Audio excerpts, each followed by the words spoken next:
त्यांचं एकच ध्येय होतं आणि त्यांचं सांगणं एकच होतं, आज तू राजकारणात पहिल्यांदा उभा होतोस तर फक्त एवढं लक्षात ठेव, आपल्याला समाजकार्य करायचंय.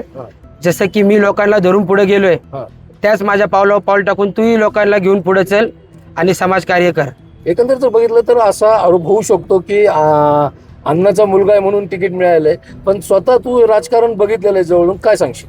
तसं बघायला गेलं तर लोक खूप टीका करतात, पण तसं नाहीये. मी राजकारण खूप जवळून बघितलंय. माझ्या पप्पांचे 3 टर्म इलेक्शन मी काढलेत, मी स्वतः फिरलोय त्यांच्यासोबत, म्हणून मला तळागाळातलं सगळं माहिती आहे आणि मला ग्राउंड लेवलचं काम सगळं माहिती आहे.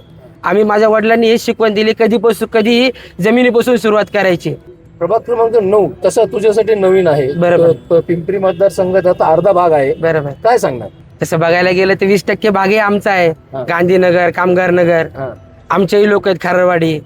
त्यामुळे तसं काही नाही, काम करायचं झालं तर कुठेही करू शकतो माणूस, फक्त कामाची धमक पाहिजे. अण्णाला महाराष्ट्रात संधी मिळालेली आहे, त्यामुळे तसं पिंपरी चिंचवड काही नवीन नाही. काय सांगणार? नाही, तसं पप्पा महाराष्ट्रात काम बघतात, तसं त्यांचं पिंपरीवर भरपूर प्रेम आहे. आणि त्या आजकाल काय होतं, त्यांना मुंबईत लक्ष द्यायचं होतं, त्याकरता मला इथं पिंपरीत राहणं मला असं फार गरजेचं वाटतं की आपल्या पिंपरीतल्या लोकांचे कोणतरी समस्या सोडण्यासाठी पाहिजे. एक शेवटचा प्रश्न, राष्ट्रवादीचे अनेक जण भारतीय जनता पक्षात गेले, भारतीय जनता पक्षातले काही जण आपल्या राष्ट्रवादीमध्ये आलेले आहेत. असं असताना जे काल मोठ्या प्रमाणात राष्ट्रवादीचे वातावरण जे होतं ते शांत झालं होतं, पण आज प्रचार सुरू केलाय, काय सांगणार?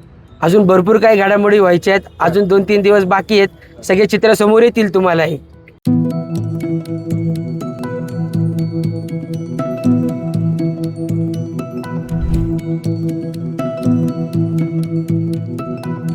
त्यांचं एकच ध्येय होतं आणि त्यांचं सांगणं एकच होतं, आज तू राजकारणात पहिल्यांदा उभा होतोस तर फक्त एवढं लक्षात ठेव, आपल्याला समाजकार्य करायचंय. जसं की मी लोकांना धरून पुढे गेलोय, त्याच माझ्या पावलावर पाऊल टाकून तूही लोकांना घेऊन पुढे चल आणि समाजकार्य कर. एकंदरीत जर बघितलं तर असा अनुभव होऊ शकतो की अण्णाचा मुलगा आहे म्हणून तिकीट मिळालंय, पण स्वतः तू राजकारण बघितलेलं आहे जवळून, काय सांगशील?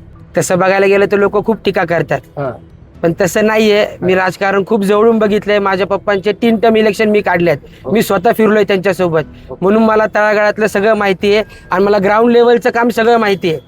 आम्ही माझ्या वडिलांनी हेच शिकवण दिली, कधीही जमिनीपासून सुरुवात करायची. प्रभाग क्रमांक 9 तसा तुझ्यासाठी नवीन आहे. बरोबर. पिंपरी मतदारसंघात आता अर्धा भाग आहे. बरोबर. काय सांगणार? तसं बघायला गेलं तर 20% भागही आमचा आहे. गांधीनगर, कामगार नगर, आमचेही लोक आहेत, खारवाडी. त्यामुळे तसं काही नाही, काम करायचं झालं तर कुठेही करू शकतो माणूस, फक्त कामाची धमक पाहिजे. अण्णाला महाराष्ट्रात संधी मिळालेली आहे, त्यामुळे तसं पिंपरी चिंचवड काही नवीन नाही. काय सांगणार? नाही, तसं पप्पा महाराष्ट्रात काम बघतात, तसं त्यांचं पिंपरीवर भरपूर प्रेम आहे. आणि त्या आजकाल काय होतं, त्यांना मुंबईत लक्ष द्यायचं होतं, त्याकरता मला इथं पिंपरीत राहणं मला असं फार गरजेचं वाटतं की आपल्या पिंपरीतल्या लोकांचे कोणतरी समस्या सोडण्यासाठी पाहिजे. एक शेवटचा प्रश्न, राष्ट्रवादीचे अनेक जण भारतीय जनता पक्षात गेले, भारतीय जनता पक्षातले काही जण आपल्या राष्ट्रवादीमध्ये आलेले आहेत. असं असताना जे काल मोठ्या प्रमाणात राष्ट्रवादीचे वातावरण जे होतं ते शांत झालं होतं, पण आज प्रचार सुरू केलाय, काय सांगणार? अजून भरपूर काही घडामोडी व्हायच्या आहेत, अजून 2-3 दिवस बाकी आहेत, सगळे चित्र समोर येतील तुम्हालाही.